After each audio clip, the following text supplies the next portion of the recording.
Para sa naked type category, narito ang Benelli 180S.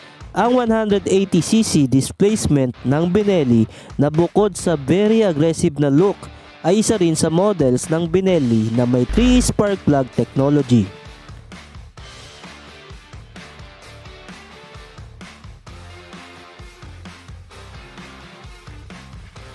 Tara't silipin natin ang mga features and specs nitong Benelli 180S.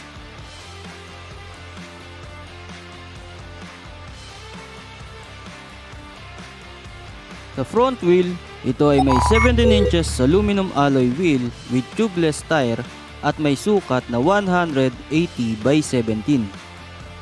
Napakamacho naman ang front suspension nito na naka-inverted fork 110mm travel at may reflectors sa magkabilang shocks para sa added visibility kapag night ride.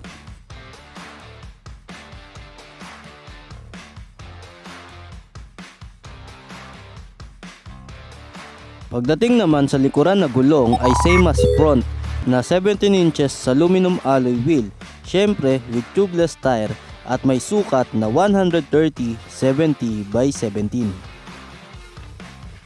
Ang rear suspension ay telescopic coil spring oil dump 50mm travel. Sa braking system, ang Benelli 180S is powered by combination brake system. Sa front brake, ito ay may 260mm single disc brake.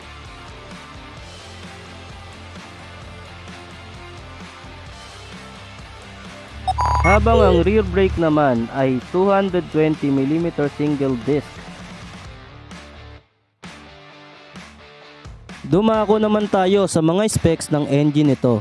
Ito ay 175.3cc displacement with single cylinder, single overhead camshaft o SOHC, 4 valves, 4 strokes, 6-speed gearbox at may rated output na 13.3 kW per 9,500 RPM.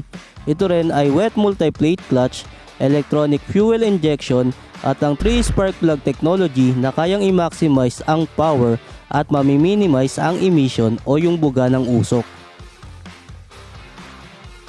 Ang cooling system naman nito ay liquid cooled.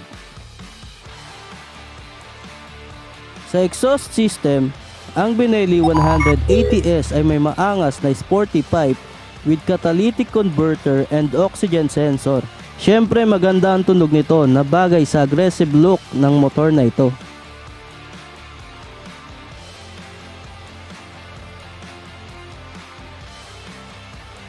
Tignan nyo naman ang headlight, very aggressive ang look. Ito ay may napakalakas na LED lights na siguradong maliliwanagan ang daan kahit madilim. Syempre, kung maganda ang muka ay maganda rin ang puwet ST taillight. Very sporty din ang design ng 2-step rear fender with round reflector para sa added visibility kapag night ride.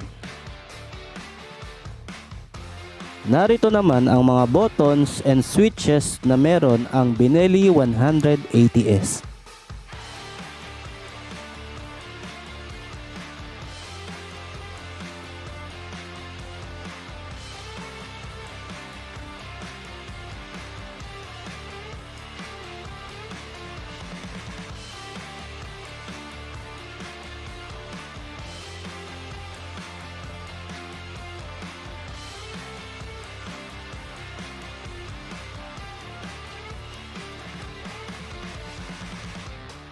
Narito naman ang makikita nyo sa digital dashboard nito.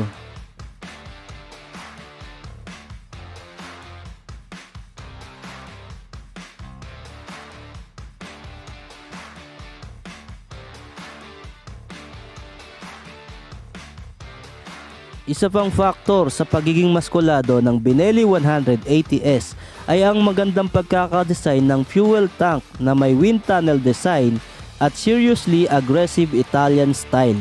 Bulky ang 10-liter capacity tank nito pero hindi makakasagabal sa positioning ng legs ng rider.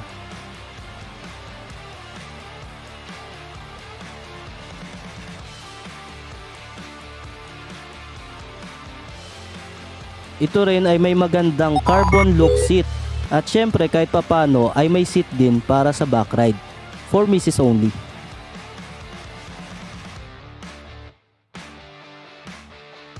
Dumako naman tayo sa mga sukat nitong Benelli 180S. Seat height 810mm, wheelbase 1345mm, ground clearance 170mm, at dry weight 147 kg.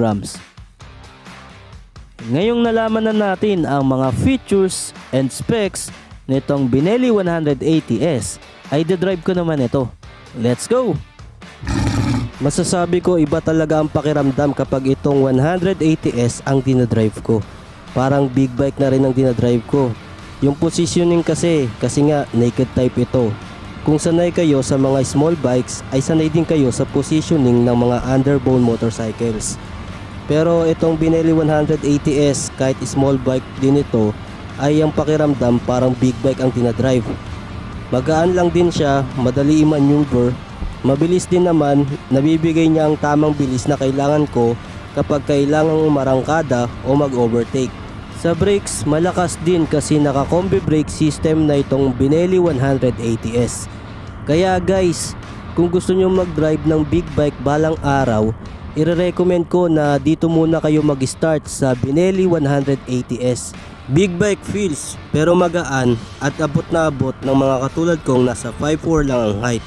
Isa pang nakakabilib dito ay sa lahat ng existing motorcycle dito sa Pilipinas, so far, itong Benelli 180S at RFS 150i ang alam kong gumagamit ng 3-spark technology. Yung bang kaya niya nang ibigay yung power na kailangan pero hindi na siya magbubuga ng maraming usok sa tambutso. Sa night ride, maliwanag din ang ilaw nitong Benelli 180S kaya kitang kita ang kalsada sa gabi.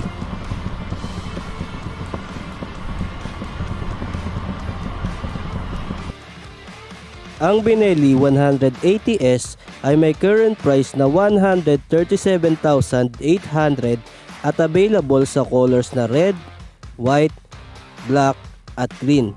At available sa lahat ng Benelli stores nationwide. So get yours now! And that's it mga kambanatics. Para sa marami pang videos na tulad nito, please subscribe. Kita-kits sa mga susunod ko pa na videos. Hanggang sa muli, thank you for watching.